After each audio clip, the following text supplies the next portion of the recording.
Abhyaas Institute of Education. So, in today's video, we will be revising three topics: les articles, les adjectifs, l'utilisation de temps. In total, we have 4 articles to revise, 2 adjectives and 5 tenses. If you are able to complete all these topics, we can easily complete the grammar portion of our chapter 1. So, the 4 articles that we have to revise are l'article défini, l'article indéfini, l'article partitif and l'article contracté. So what is article défini and what is article indéfini? Whenever we talk about something specific, we put article défini, and whenever we talk about something in general, we put article indéfini. So we have LE, LA, LES and L' for article défini, and we have UN, UNE, DES for article indéfini. How do we differentiate if it's article definite or if it's article indefinite? For example, une étudiante arrive.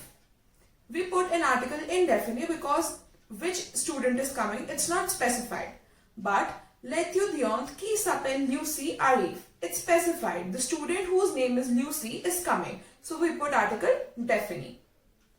Another rule we have to keep in mind is whenever there is negation with UN, UNE or DES, that is article indefinite, the article changes to DE or D'. For example, j'ai des stylos. If we put negation, it will become je n'ai pas de stylo. DES changes to DE. The rule remains the same for UNE and UN as well. But there is one exception, the verb être. Whenever there is an indefinite article in the line and the verb is être, and we are changing the sentence to negative, UN, UNE, DES remains the same. For example, elle est une étudiante. If we change it to negative, elle n'est pas une étudiante, UNE remains UNE. Next up we have les articles partitifs. So article partitifs are used for the unknown quantity of any liquid, of food or any emotion, sentiment or quality. So we have du, du for masculine, de la for feminine noun, des for plural and del' for the nouns beginning with vowel. For example, je mange de la salade, je bois du café, j'ai du courage. So these are all sentiments and food items and the quantity is not mentioned. So we are using article partitif.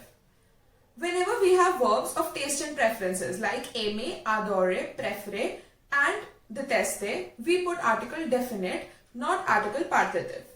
Also, the rules remains the same here. Whenever we have article partitif and it's negative, the sentence is negative, we change it to de or D'. For example, je mange de la salade. If it's changed to negative, it will become je ne mange pas de salade. Del changes to de. Next up we have article contracté. So article contracté comes with prepositions. We have 2 prepositions here, a and de. If we talk about a here represents to, at and in. In article contracté, both the prepositions a and the are combined with article défini. Let's talk about a.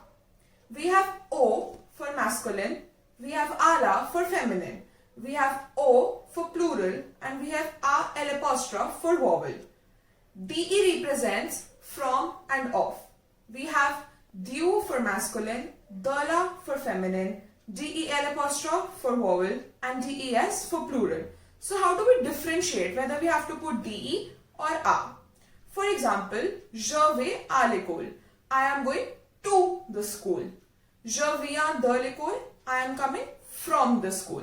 So whenever there is from and of, we put de, and whenever there is to, at and in, we put a. Another example is je donne des stylos à mon ami. I gave these pens to my friend. C'est un stylo de mon ami. This is a stylo, this is a pen of my friend. So that's how we differentiate whether we will have to put a or the. And with a and the, we combine the article definite. So let's shift to adjectives. We have 2 adjectives to practice. First, adjective possessive. Second, adjective demonstrative. What are adjective possessive? Adjective possessive specifies the noun possessed. Possessed means the belongingness of the noun. As in English we say my, your, his, her, their, our. So it is adjective possessive in French.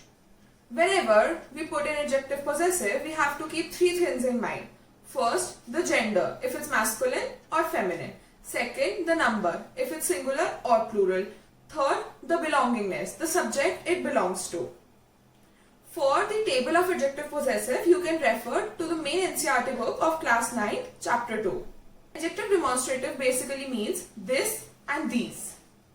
So we have four adjective demonstrative. CE for the masculine singular noun, CET for the masculine singular noun beginning with vowel, CETTE for the feminine singular noun, and CES for the plural ones.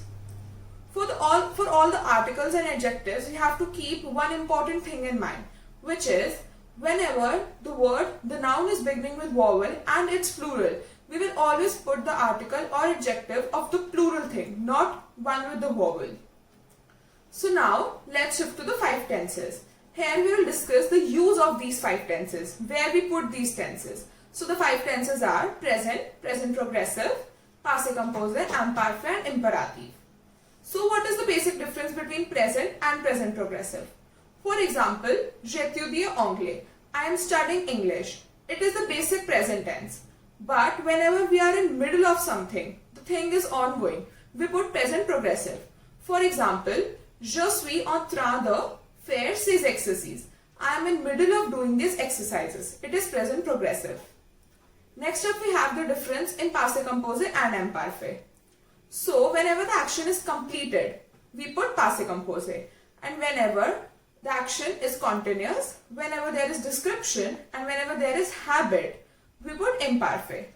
Another thing important for imparfait is whenever we have verbs like être, avoir, the verbs of taste and preferences, aimer, adorer, préférer, détester, most of the times we put imparfait, not passé composé. Another important tense we have to practice is imperative. So imperative is used for the orders, commands, requests and make suggestions. For the revision of conjugation of these 5 tenses, you can refer to the NCERT book of class 9. And we will be posting some links in the description below which you can practice. Also, if you have any doubts, you can ask in the comment sections below. À la prochaine classe.